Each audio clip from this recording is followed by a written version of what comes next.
Тарихта ұшан дарияға теңейтініміз бар. Ал Сарыарқада тура мағынасында сарқырап ағып жатқан тарих өзен бар. Ол ұлы дала төсін көктей ағып жатқан Талды аталатын өзен. Ұзындығы 71 шақырым ғана болатын өзеннің бойында адамзат баласынан өткерген барлық тарихи дәуірлердің ескерткіштері тізбектеліп жатыр.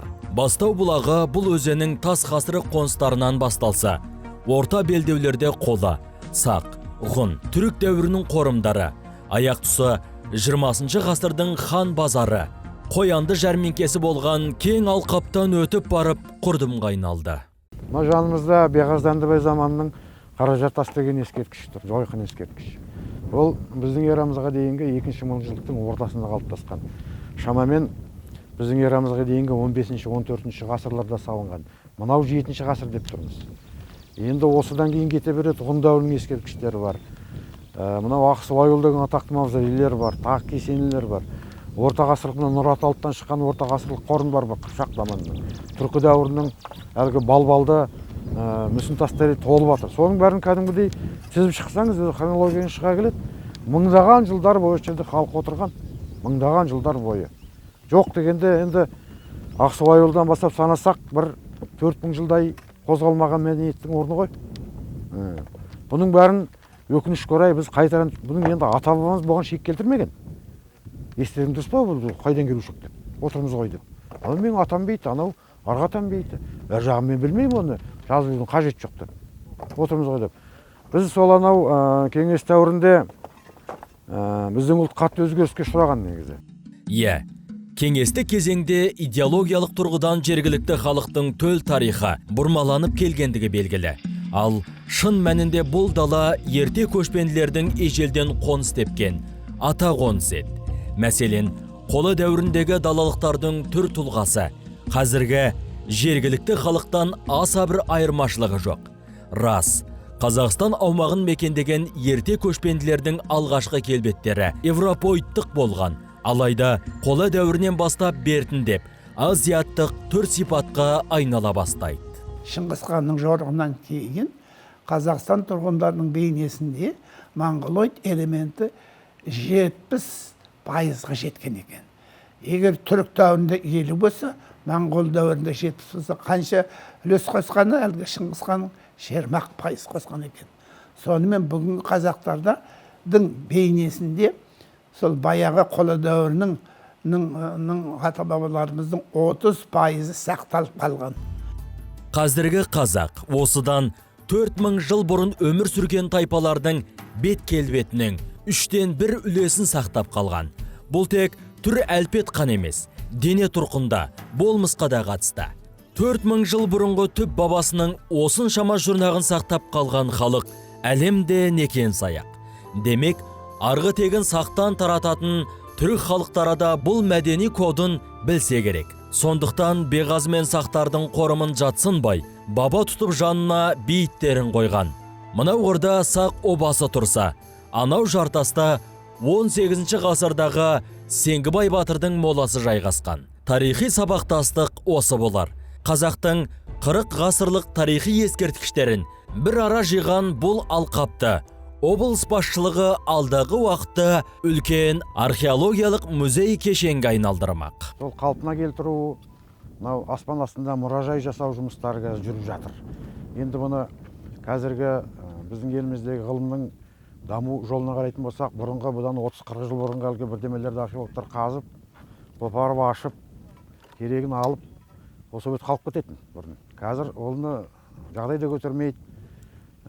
Біз енді егемен ел болып, мынау елу елдің қатарына кіреміз деп жатырмыз. Еуразиялық әлемдік стандарт деген болады. Сондықтан бұрынғыдай қопарып, апыл-ғұпыл істеп кетіп қалуға жағдай жоқ. Қазір життелген нысандардың көбісі ең алдымен осындай бір жарқын ескерткіштер қалпына келтірілу керек. Ол болашақ мынау республикалық халықаралық туризм деген бар, соған тартылу керек, оны жұртшылық көру керек. Тіпті алыстан енді американдарды күтпегеннің өзінде мектепте оқып отқан балалар, оқушылар көру керек, жас тарихшылар көру керек, студенттер көру керек. Демек, қазір археологияның насихаттау, сосын мәдени мұраны көрсету функциясы артып тұр қазір. Иә, Сарыарқадан қалған талай оба аршылған, бірақ Сол қорымдарды қалпына келтіріп, жұртқа көрсету кеңінен тараған жоқ еді. Талды археологиялық кешен ашылғанда, бұл маң осыдан 4000 жыл бұрын қандай кейіптеді, сол пошымына енеді. Енді бұл әлемдік стандарт деп отырмыз. Ол көне орындарды қалпына келтіру, сақтаудың өзінің бір қалыпқа түскен методикасы, методологиясы, тәсілдері бар. Ол біріншіден ол бұрынғы ескерткіштің жайынан хабар беретін әлдеқандай бір бөлік сақталу керек. Демек оны таза ойдан алып шығуға болмайды. Өзге осылай ұнайды деген сияқты. Мысалы үшін бұл қорғанда тас көбірек қолданылған.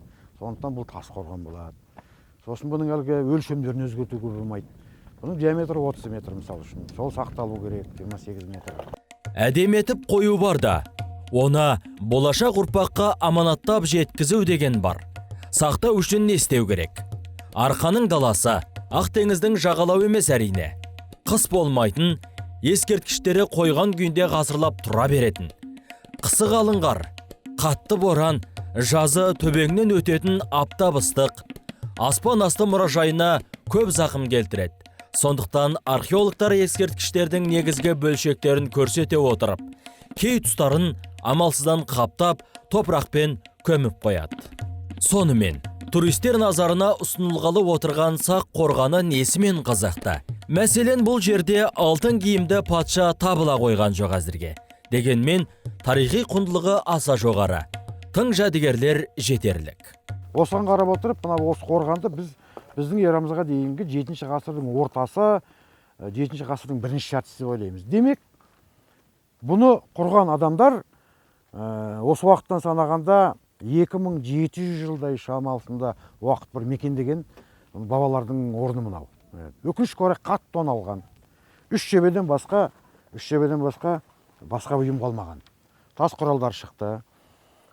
Сосын енді үйіндінің үстіңгі жағынан 30 сантиметр жерден Данияр бір диірмен шығып еді ғой. Ол диірмен тас деген бір ғажап нәрсе. Диірмен тасты неге қабірге қойған? Бұл үлкен трагедиядан хабар береді. Көшпенділер атақты шебердің әулетінде ұл бала қалмай, тегі үзілгенде марқұмның басына өмір бойы пайдаланған құралын қалдыратыны бар. Бұл кісі бәлки егінші болды мекен.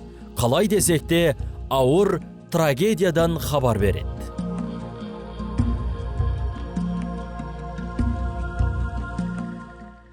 Осыдан бірнеше жыл бұрын өзіміз жақсы білетін Қазақстан пирамидасы деп ат қойып үлгерді.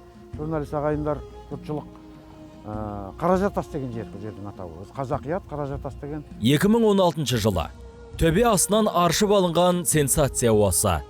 Пирамида пішіндес бұл қорым 3,5 жыл бұрын соғылған. Ол кезде Мысырда мынадай үлкен пирамидалар әлі тұрғызыла қоймаған кезең. Осы күнге дейін пирамида бұл таяу шығыспен Мысырдың архитектуралық туындысы деген тұжырым болды. Арқа жерінен табылған кесененің құрылысы әлі болса жұмбақ. Бұл құрылыстың идеясы далалықтарға Месопотамия, Мысырдан ауып келді ме? Әлде бұл технология бізден барды ма? Кесененің айналасында пішіні жағынан пирамиданы қайталайтын 200-ге жоқ жерлеу орындары бар. Олардың кейбірінің мерзімі жыл санауға дейінгі 4000 жылға жуықтайды. Яғни пирамиданың әуелден шын үлгілері болуы да ықтимал. Ал беғазы заманда еңселі обалар тұрғызыла бастайды. Өйткені осы кезде далалықтардың байлығы артты, халық саны көбейді. Ең бастаса, Сарыарқада патшалар пайда бола бастады. Патша қорымдары. Патша деген ол не? Оның артында немене тұрады? Мемлекет тұрады ғой. Патша мемлекетті басқару керек. Ал патша мемлекетті басқаратын патша болатын болса, ол биліктің өзіндік басқа жүйесі бар деген сөз. Ол билік немесе мұрагер болды ма, немесе дала демократиясы деген бар, әскери демократия деген ұғым бар, солар сайланды ма. Айналасында неше түрлі сол кездегі аристократия, шенеуніктер бар, ел басқарып отыратын, әскери адамдар қорғап отыратын, елді қорғайтын, патшаны қорғайтын деген сияқты. Содан кейін, яғни экономикада күрделі, содан кейін қоғамның өзі де сондай күрделі. Біз мемлекеттік тарихымыз 3000 жыл деп, Сарыарқадан бастап жүрміз. Ал енді Шынтуайтына келіп мойындасақ, ұлы даладағы алғашқы мемлекет Беғаздан басталады. Алғашқы патшалар сақтардың кездерінен ғана басталмайды. Алғашқы патша әмірлер беғазлықтар болған. Таптарды қалыптасу жүре бастаған кез сол Беғазы Дәндібай кезі. Біз соның бәрін сақтардан бастағымыз келеді. Ал іс жүзінде сақтар екінші тұр. Сақтар алғаш көсемдер емес. Алғаш көсемдер беғазлықтар болған. Мына біздің қазақ тарихының төл тарихымыздың өзі сол жоқ дегенде Беғазыдан басталады. Жаңағындай жерге осындай орналасу дәстүрі, сосын мынау жалпақ даладағы қоныстану дәстүрі дегеніміздің бәрі сол Беғазыдан басталады. Сол мүлік теңсіздігі деген сөздің өзі сол алғашқы таптық үдерістерін жүре бастауын білдіреді. Бай мен кедей шыққан, көсем мен қатардағы адам шыққан деген сөз. Соның бір тамаша нышаны осы археологиядан беретін осы қорымдар.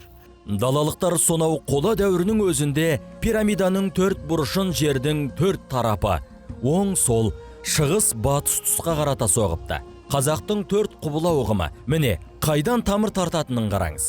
Бір ерекшелігі, кесене биіктеген сайын тас плиталардың ені қысқарып, баспалдақтары биіктей түскен. Табиғи граниттің қоры жақын маңда 150 метр жерде жатыр. Кесенедегі ауыр плиталарды өзен жар қабағындағы құздардан асқан шеберлікпен тұтастай кесіп алған. Кесененің аумағы 15-15 метр, ал биіктігі 5 метрден кем болмаған сияқты. Почему пирамидально ступенчатая? Ну, можно, как один из вариантов, предположить, что это... Неге бұл пирамиданы баспалдақ кейпінде соққан? Меніңше, бұл көкке көтеріліп кетуді білдірсе керек. Жерленген көсемнің жаны көкке, аспанға осы баспалдақтар арқылы ұшып кетеді деп ойлаған болуы керек. Бір қызығы, дәл осындай моланың кішкентай 20-30 көшірмесі шүпірлеп жатыр айналада. Беғазы қоғамы қарапайым бұқараға және патша әулетіне бөлінген секілді. Яғни таптар болған ол заманда. Ал мынау мола патшаның бейіті. Крупных таких влиятельных вождей.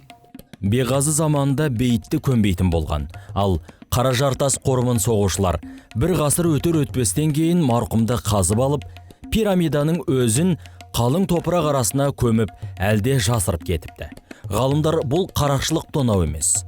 Мұндайда бір ғұрыптық рәсім болуы кәдік дейді. Егер төгіп шашып, асығыс тонаған болса, бұл да көп обалар сияқты құрылысы бұзылып, төбесінде шұңқыр қалар еді. Может быть, два варианта. Бұл жерде екі нұсқа бар секілді. Әуелгі версия бойынша адамдар бұл ғимаратты әдейілеп көмген. Тасы, қабырғасы жылжып құламас үшін. Екінші бір нұсқа бойынша бәлкім үлкен бір табиғи катастрофа болды ма, әлде жұт болды ма, тайпалар амалсыз жөңкілеу көшуге мәжбүр болған. Сол көшіп бар жаққанда патшасының осындай қорымын өздерімен алып кете алмайды ғой.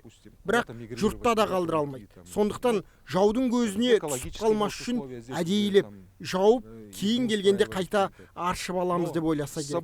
Бірақ ол тайпалар кері келмегені көрініп тұр. И поэтому вполне вероятно решили накрыть его вот этим земляным куполом. Ежелгі тайпалар үйреншікті мекенді тастап, жер аударуға не мәжбүрледі?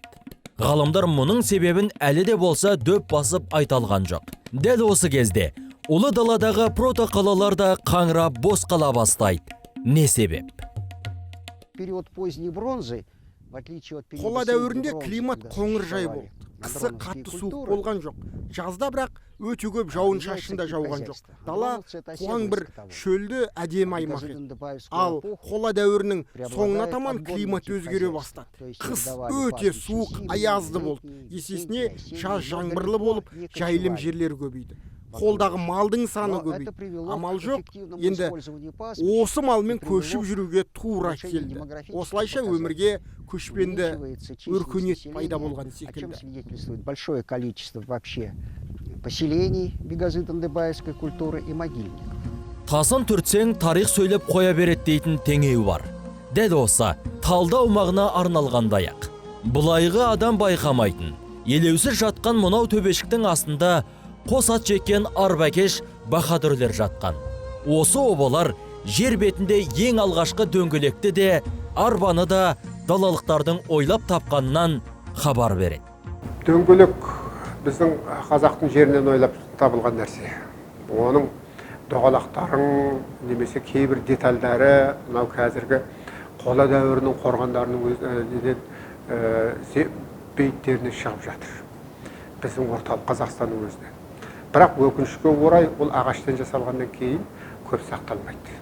Талды алқабында әр метр сайын қорым мола шығады. Жалпы әлем тарихында өзендердің бойында қалыптасқан өркениет ошақтары жайлы мысалдар жиі кездеседі. Сарыарқаның ерте көшпенділері үшін де Талды өзенінің қос жағасы сондай өркениет ордасы болған сыңайлы.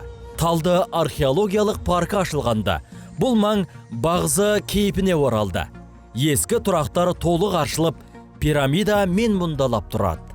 Мұның барлығы өз кезегінде туристер мен келушілердің 4000 жыл бұрынғы заманға саяхат жасауына мүмкіндік беретін болады.